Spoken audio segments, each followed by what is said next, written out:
tudo bem com você? Sou Alessi Soares, apresentadora do canal E-Social TV do YouTube. Quero apresentar a você a nossa pedagoga Ana Cristina, que tem pelo menos 20 anos de atuação na luta pelos direitos humanos de criança e adolescentes do nosso país. Estamos muito felizes com a sua presença aqui, Ana.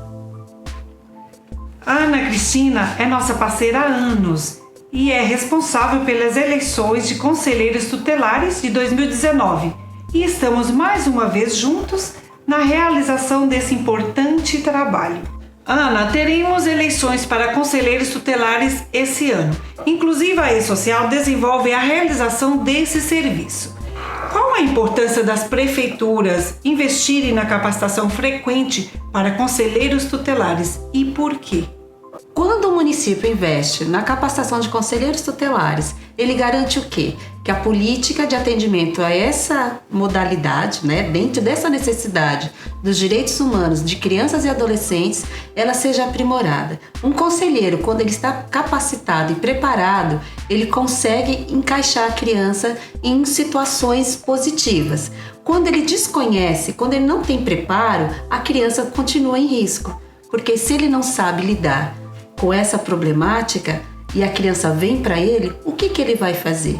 Então a prefeitura que vai lá e trabalha, tem dentro do seu orçamento um dinheiro lá reservado para treinar os seus conselheiros, ele também ajuda o município a desenvolver nessa área, ajuda a proteger criança e adolescente, É um grande guarda-chuva de proteção, mas aí o conselheiro tem que saber onde é que eu mando essa criança, a quem eu realmente peço, para quem eu encaminho essa família. Porque quando ele desconhece, ele manda a família para um lado e ele chega num lugar que não é para o atendimento. E quando ele está realmente treinado, ele sabe, olha, eu não posso ficar só com o meu mundinho, ele tem que ter um leque de conhecimento sobre educação, sobre assistência social, sobre o esporte, sobre as questões da saúde mental que ele tem no seu município. E aí, quando ele tem conhecimento, ele consegue atuar melhor. Certo. Quem pode se candidatar ao cargo? Há algum impedimento? Olha, o cargo dentro da Lei 8.069, que é o Estatuto da Criança, ele pede 3 coisas que são de máxima importância e de âmbito federal, que é idade igual ou superior a 21 anos, ter idoneidade moral, comprovada, ou seja, que ele não tenha aí nenhum impedimento de processos criminais, principalmente, ou que seja de atentado contra crianças e adolescentes, e que ele resida dentro daquele município, daquela região de atuação. Agora, as leis municipais, elas são complementares à lei federal. Ela não pode exponenciar, ela não pode ser contrária à lei federal. Mas o que ela vai fazer? Ela vai ali ajustar aquilo que o município precisa. Então, tem município que exige que tenha escolaridade do nível médio, outros que seja do nível do 1º grau, outros que sejam do nível superior. E às vezes eles até fazem um recorte para que seja dentro do nível superior, que tenha lá no seu meio um que seja psicólogo, um que seja pedagogo, algum que seja de administração, até para poder fluir melhor o trabalho do conselheiro tutelar. E o outro impedimento que tem são os parentescos. Então, por exemplo, nós somos irmãs e nós queremos ser conselheiras tutelares, nós não poderemos atuar no mesmo conselho. Não é? Se nós somos cunhadas, se nós temos qualquer tipo de parentesco, ascensão, colateral, acima, abaixo, não pode ser pai e mãe, não podem ser irmãos, não podem ser primos, tio e sobrinho, cunhados, enquanto cunhadinho. Agora, se você é minha cunhada e você se separa do seu marido, se separa do meu irmão, aí nós podemos até atuar no mesmo conselho. Talvez não seja tão fácil, mas dentro dessas questões, o conselheiro tem que ter essa premissa. Então, às vezes tem casos, nós temos no estado de São Paulo casos de pessoas que são irmãs e aí na hora de atuar acabam indo para a eleição. Aí fala assim, quem ganhar fica, mas às vezes ocorre de ganhar as duas, essas duas pessoas que são parentes. Entendi. E aí uma vai ter que optar pela desistência do cargo. Quando será a eleição e que dica você daria para a população escolher bem os seus candidatos? A eleição será no 2º domingo de outubro de 2019 E para a gente guardar bem na agenda, é legal a gente pensar o seguinte: eu tenho eleição para governo federal, no próximo ano eu tenho eleição para o Conselho Tutelar. É sempre no ano subsequente à eleição do presidente.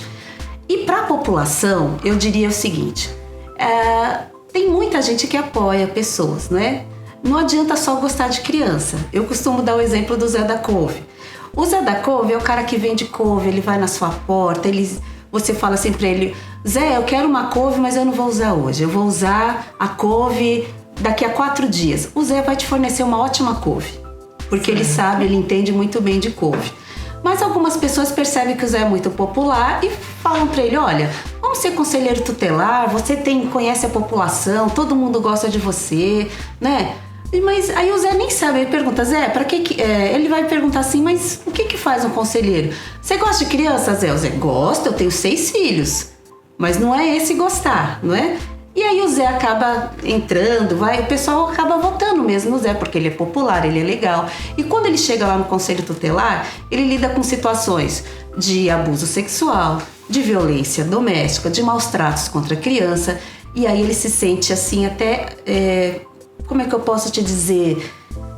Constrangido de não saber lidar com a situação. Então, antes de mais nada, o Zé da couve, ele é legal, ele pode vender a couve. E a gente não tem nada contra o Zé que vende a couve. Agora, a pessoa que vai trabalhar com criança e adolescente, primeiro, ela tem que se despir socialmente de algumas coisas. Não pode ser uma pessoa que seja preconceituosa com pessoas que sejam de LGBT, de raça, de partido político, de time de futebol. Ele tem que deixar tudo isso, ele tem que se despir. Não pode ficar fazendo juízo de valor, né? De ficar julgando a outra pessoa pelos aqueles atos. Porque o que o conselheiro vai fazer? Quando a pessoa chega até o conselho, ela precisa de ajuda, ela não precisa de julgamento. Então, quando eu, população, quiser escolher uma pessoa para cuidar de criança e adolescente, eu tenho que pensar uma das situações. Essa pessoa, como que é o comportamento dela socialmente? É coerente da responsabilidade?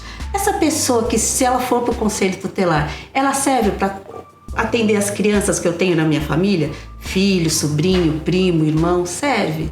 Não é? Então, quem é essa pessoa? Qual é o conhecimento que ela tem? Ela é desembaraçada? Porque a pessoa, quando ela assume ser conselheiro tutelar, ela tem que lidar com o delegado, com o juiz, com o assistente social, muitas vezes com os médicos, que às vezes nós somos chamados até os hospitais para resolver alguma situação. Então, lidar com os conflitos familiares, não é? Como é que é isso? Quem é essa pessoa? Ela é uma pessoa que é paciente, né? Ela tem que ser uma pessoa que seja exigente, que não se deixe manipular. E tem que ter uma outra coisa, tem que se conhecer muito bem para ser conselheiro, né? Porque às vezes você tá antes de mais nada, o conselheiro tutelar é um ser humano, não é? Certo. Então vamos supor que aquele conselheiro teve algum problema de alguém que usou álcool na família. Como é que ele vai lidar quando o pai agride a criança por uso de álcool? Ele vai se aviltar contra o pai ou ele vai ter o olhar para dentro de si e lembrar que ele não pode entrar no julgamento e nem pegar aquela questão como uma situação pessoal? Não é? Então ele tem que ser o quê? Coerente, tem que ser sábio nas suas decisões e ele tem que ser uma pessoa que goste muito de trabalhar. Porque quando entra no conselho tutelar, a gente tem horário para entrar e o horário que a gente vai sair, a gente só sabe quando a gente atende a última ligação. Ana, você já foi conselheira, não é mesmo? Sim. Durante a tua atuação como conselheira tutelar, você encontrou alguma situação inesperada? Como você agiu? Olha, eu já encontrei várias situações inesperadas, não é? Mas eu lembro que eu costumo chamar de batismo de fogo, porque era o meu 2º dia de conselheira tutelar e eu fui até um lugar onde tinha uma ocupação de pessoas. E quando eu estava passando, na verdade foi na escola que tinha, nessa rua tinha uma escola e eu fui até lá. E quando eu saí da escola, me pararam a nossa perua e falaram: olha, precisamos de socorro, de ajuda. E era uma moça, né, que tinha acabado de dar à luz. E nós tiramos a criança, perguntei cadê a placenta, e embrulharam a placenta, e nós pegamos mãe, criança, placenta e levamos até o pronto-socorro, porque a criança tinha acabado de nascer em casa. Então eu digo que foi um grande batismo de fogo, né? Você tem que garantir que essa criança vá a ter um atendimento médico, né, em uma situação de emergência. Poderia ser qualquer pessoa, mas quando eles viram que era o carro do conselho, né, opa, é o conselho, vamos trabalhar. Essa foi a minha primeira situação, assim, que foi bem curiosa mesmo. Fale um pouco da atuação dos conselheiros tutelares, Ana. Olha, toda a atuação do conselho está ancorada no artigo 136 do ECA. Tá? Então vai lá delitar atendimento para crianças e adolescentes na área da educação, da saúde, requisitar esses serviços que são básicos e aplicar medidas protetivas, que é para proteger a criança das questões que estão ali interrompendo essa infância de ser seguida. Ou seja, é uma criança que está sofrendo maus tratos, às vezes você precisa tirar da família. Às vezes as pessoas costumam dizer que conselho tutelar e bicho-papão estão ali juntos, não é? Mas o conselho só vai realmente tirar a criança do âmbito familiar quando esse lugar oferecer risco.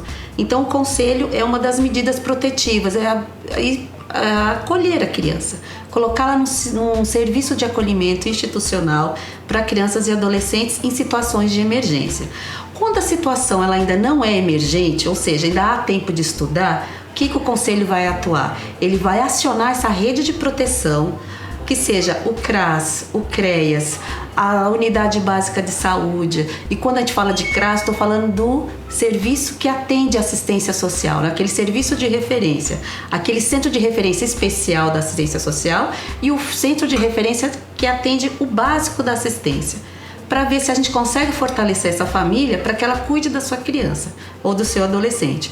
Quando, na impossibilidade, o conselheiro vai trabalhar com a rede e vai ter que retirar essa criança, tá? Então o conselheiro, ele tem uma grande responsabilidade que é de estudar, e a atuação dele também está em saber quais são as leis de proteção dentro da educação, dentro da assistência social, dentro da saúde. Ele não pode apenas ficar só com o estatuto. Ele tem que saber quais são os braços, né, e os eixos temáticos que vão proteger essa criança. Então, por exemplo, a criança é um cidadão, sujeito de direito. Aconteceu alguma coisa, por exemplo, vamos pensar aqui, nós tivemos um prédio em São Paulo que pegou fogo faz um ano, né? Certo. Há um ano atrás, e as famílias ficaram desprovidas, perderam os documentos. O familiar pode ir até o conselho e pedir uma segunda via de certidão de nascimento. Não é que o conselho vai fazer, mas ele vai requisitar para o cartório responsável onde está essa criança registrada, e a família vai conseguir esse certidão de nascimento de uma vez, né? Mais uma vez, a segunda via dentro da sua gratuidade, porque é um direito que assiste essa criança ou esse adolescente. Então o conselheiro é isso, ele vai trabalhar dentro das suas atribuições, que estão lá no artigo 136, vai aplicar as medidas protetivas, né? E um dos incisos muito importantes do artigo 136 é o inciso 9º, que é onde ele vai fazer a sua contabilidade de atendimentos, apresentar para o Conselho Municipal dos Direitos da Criança e Adolescente e expor onde é que essa política está falhando ou quais são as maiores violações de direitos que está tendo ali no município. Então, é na educação infantil, que não tem vaga para creche, é na questão da criança que não tem onde se tratar quando ela tem um problema de saúde mental, é a família que a gente não consegue aplicar o artigo 129, que é para a gente poder encaminhar essa família para atendimento de toxicômanos, de álcool e droga. Então, esse é o conselho. Ele tem que estudar todos esses conflitos e ele vai atuar. Então, o conselheiro tem que ter na ponta da língua artigo 136, artigo 129 e o artigo 101 do Estatuto da Criança e do Adolescente. Que é o ECA. Que é o ECA. Que é a Bíblia. A Bíblia do Conselheiro. Lei 8.069 de 1990, de 13 de julho de 1990. Certo. Ana, e as eleições, como funcionam? As urnas são eletrônicas ou manuais? As eleições são como de vereadores, prefeitos, presidentes? Como funciona? O primeiro ponto das eleições que diferencia dentro do que é para presidente e vereadores é que é uma eleição facultativa. Ou seja, o eleitor ele não tem obrigatoriedade de ir votar, né? É uma questão que ele faculta. Ele vai a partir do momento que ele é conquistado pelo seu candidato. Acaba sendo assim hoje em dia o processo. E para o processo, se ele for eletrônico ou manual, vai depender daquilo que o município quer contratar para fazer esse trabalho. Tem município que contrata, né, um programa, inclusive nós da E-Social fazemos isso. Ele contrata esse programa, a pessoa é alimentado com o nome dos conselheiros e aí tem toda uma tramitação e a gente faz eletrônico. Quando é manual, né, a gente vai lá no manual e é uma coisa de que vai sempre depender do que é viável ao município. Porque às vezes você tem um município que vai ter lá 10 mil eleitores, é aconselhável que seja eletrônico. Ah, ele tem 1.000 eleitores, 500 eleitores. Não precisa ter esse gasto, ele pode fazer dentro das questões manuais. Há um tempo atrás teve uma situação que se pedia para ver se o pessoal do TRE liberava as urnas para os municípios. Mas como o TRE tem todo um processo de ter que de manter, né, essa urna dentro de uma visibilidade, dentro de uma coerência de limpeza, de organização, de ver se não tem nenhum vírus, então eles acabam protegendo e não é mais emprestado. Já houve processo que emprestaram, mas o que não é mais o caso, tá? Então essa eleição, ela é facultativa a quem vai votar nela, quem queira participar. Ana, você tem alguma consideração a fazer a respeito desse processo eletivo para conselheiros tutelares? Olha, a consideração a fazer é que quem for se candidatar, analise bem se realmente é isso que quer, veja bem quais são as responsabilidades e para as pessoas que apoiam esses candidatos ao Conselho Tutelar, que elas também vejam, né, se essa pessoa realmente tem condições de ser conselheiro tutelar. Não pense apenas na popularidade que ela tem de angariar os votos, mas pense também na qualidade do serviço que essa pessoa vai prestar. Esse é um sonho que nós temos. Se a gente falar de todos os conselheiros antigos, não é? Já fui presidente da Associação dos Conselhos Tutelares, isso é uma bandeira que nós carregamos.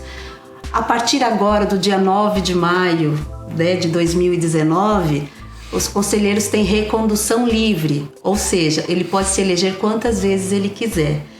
E eu gostaria de dar um recado aos conselheiros para eles também saberem o momento de parar, porque é uma profissão, é uma atuação extenuante. Tem hora que a gente precisa dar um tempo para oxigenar as ideias, as ações, as atividades, não é? Então, cuidado com o excesso de reconduções. Ou seja, fazer várias eleições uma atrás da outra. O trabalho do conselheiro tutelar, ele é extenuante, ele é desgastante, então a gente precisa ter esse cuidado, não é? É o meu recado para as pessoas que queiram ser conselheiros. Continuem, estudem, façam aquilo com amor, né? Com dedicação. Eu diria assim, faça as atribuições com excelência. Ana, muito obrigada. Nós da E-Social agradecemos muito pela sua presença, o seu esclarecimento e o enriquecimento para nós e para toda a população. Essa foi mais uma entrevista de esclarecimento para você do nosso canal no YouTube, E-Social TV. Se você gostou, curta, compartilha e divulgue a E-Social trazendo esclarecimentos para você.